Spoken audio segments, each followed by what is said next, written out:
And so the reason we're talking to these ladies today is about Shattering Glass, a WNBPA story, which is about the WNBA. Ladies, how are you doing today?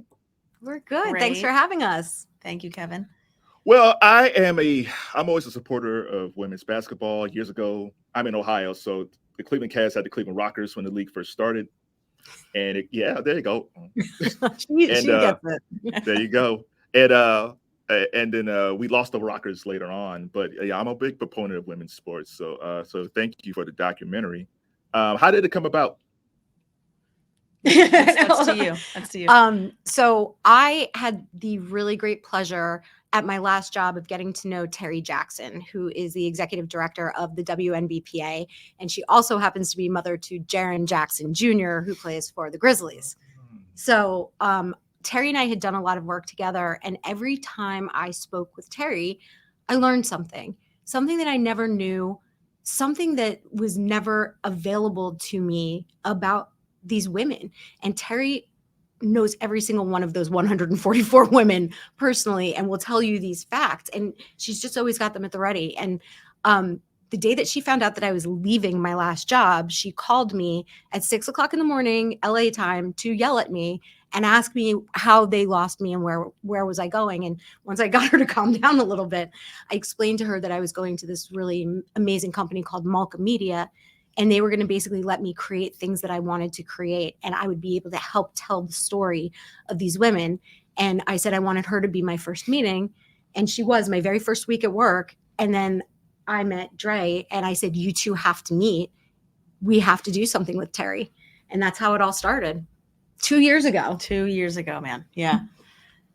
So when Andrea, or should I call you Dre? Which one do you like better? Either one. Dre. We could do Dre. Dre's good. Fine. Yeah. So when Jessica told you to meet with Terry, what was that meeting like? Because what I've read, like you gained so much, just like Jessica said, there was so much information that Terry was saying. But what did you get from that meeting? I wasn't super familiar with Terry or the W. As a kid back in the late 90s, I had covered it. But then as our film talks about, it kind of dropped off. And I'm ashamed to say that my viewership and interest dropped off with it. So I Googled Terry and then I just sat and listened to her throughout the entire conversation. And as she was sharing these intimate stories, like myself as a storyteller, I just had this gut reaction. I said, we have to make a film about this. We have to tell these stories. And what was shocking to me is that someone as powerful and badass as Terry Jackson was like, you'd want to make a documentary? And I was like, of course. Is that a trick question? Powerful women, good stories. Yes, all day. Yes. And she said, okay, well, whatever you need. And of course that was a huge part because of her relationship with Jess. But it's funny because I remember that meeting and I said the term badassery. Yeah. I was like, these women's badassery needs to be put on display. And somehow she'd never heard the term. I did not invent that term. But she cackled laughing, said, I love that. And I think even something as simple as that convinced her that I would do right by the women, right? I viewed them as impressive, powerful women. And that's very important to her. So if you just focus on the WNBA as a documentary, that would have been good enough. But the main focus is about the WNBPA, the labor side of it. Where did that come from? That came from my relationship with Terry. And it came from me working for 20 years in sports and never having worked with anybody from a players association.